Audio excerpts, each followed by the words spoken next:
اللي عايزه تشوف اللانشون ده اللي من غير لحمه ولا فراخ اتعمل ازاي ومكونات سهله وبسيطه عندنا في كل بيت، تعالوا عندي تيتا في المطبخ.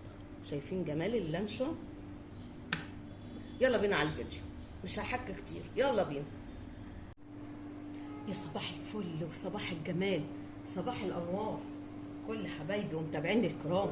هوريكم احلى لانشون واحلى طريقه وهتعتمديها من عند تيتا. هاتي بقى دورق الخلاط العادي وهنزل لكم المقادير. بصي يا ست الكل، عندك 6 بيضه ما تزيديش عنهم اهي، نزلنا بيهم. تمام يا تيتا. عندي 6 مكعبات او 8 مكعبات، هو صغير بصراحه، هي علبه يعني، والعلبه بيجوا فيها 8 قطع صغيرين، مش مشكله. ده انا كمان هكمل بحاجه محدش عملها قبل كده. هتحط ايه يا تيتا؟ هحط لكم حته جبنه بيضه من اللي عاملاها تيتا. وماله، عندنا بقى البهارات بتاعتنا: معلقه بابريكا كبيره، معلقه بصل بودر، معلقه توم بودر، نص معلقه ملح علشان عندي 2 مكعب مرقه، وعندي توابل لحمه. تمام. هنحط كل التوابل والمكعبات المرقه وكله فين؟ برضو في الدورق. تمام. دي التوابل بتاعتنا العاديه جدا اهي. طيب ايه بقى الربط معانا؟ كوبايه دقيق اهي وربع، كوبايه دقيق وربع. كل حاجه معاكي في الدورق. وعندك نص كوبايه زيت. المقادير سهله جدا جدا جدا وكله مره واحده. ومعاكي تاني؟ معلقتين نشا حلوين كبار. تمام يا تيتا؟ تمام يا تيتا. انا عندي فلفل اسود بس لسه. كل ده هيتعمل هيتضرب في الخلاط. وعندي كمان؟ وعندي اللون، وعندي اللون الاحمر، هاخد منه نقطتين بس. تمام.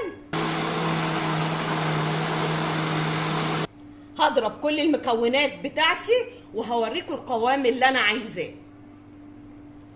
انا ضربت الخليط بتاعي خلاص.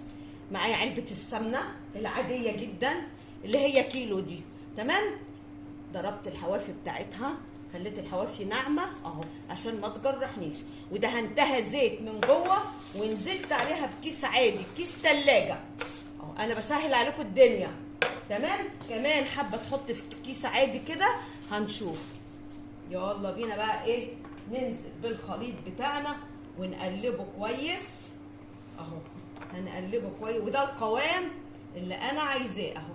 كريمي جدا وحاجه بسيطه وحاجه سهله ولولادك في البيت تعملي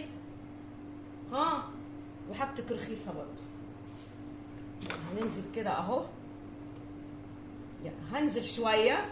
تمام. واروح نازله بكام حبه فلفل اسود، وهنزل تاني. كل ما انزل شويه هجيب كده وهنزل بالفلفل الاسود شويه. طبعا فلفل اسود صاحي. تمام اهو.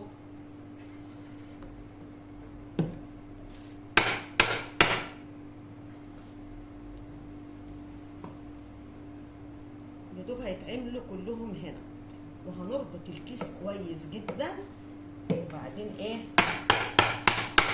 اهو.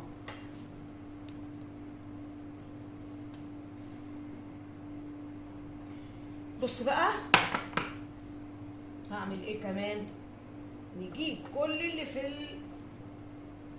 الدرق بتاعنا. هخلص الكميه واجي لكم. انا خلصت الخليط بتاعي وشايفين الفلفل الاسود وشايفين اللون والجمال. هعمل بقى اهو. اروح بقى مطلعه كده الهواء وهروح ربطه محكمه. تمام يا تيتا اهو. هربطه وهيطلع معايا سهل جدا. ليه؟ عشان انا دهنه العلبه بتاعتي بالزيت. تمام تمام يا دي، هربطها كويس. تمام وارجع لكم. ربطتها اهو، وهاجي هنا في الحله واحطها، بس قبل الحله هعمل ايه؟ هغطيها بالفويل اهو يا جماعه. ربطتها كويس قوي، وهجيب جزء كمان هربطه تاني اهو. تمام حلو قوي. هنزل بيها كده، وهنزل بقى بميه، وهوريكم مقدار الميه. شوفوا بقى مقدار الميه اهو. لسه هجيب تاني، انا ما غطيها كويس قوي، يعني انا هجيب الميه لغايه نص ايه،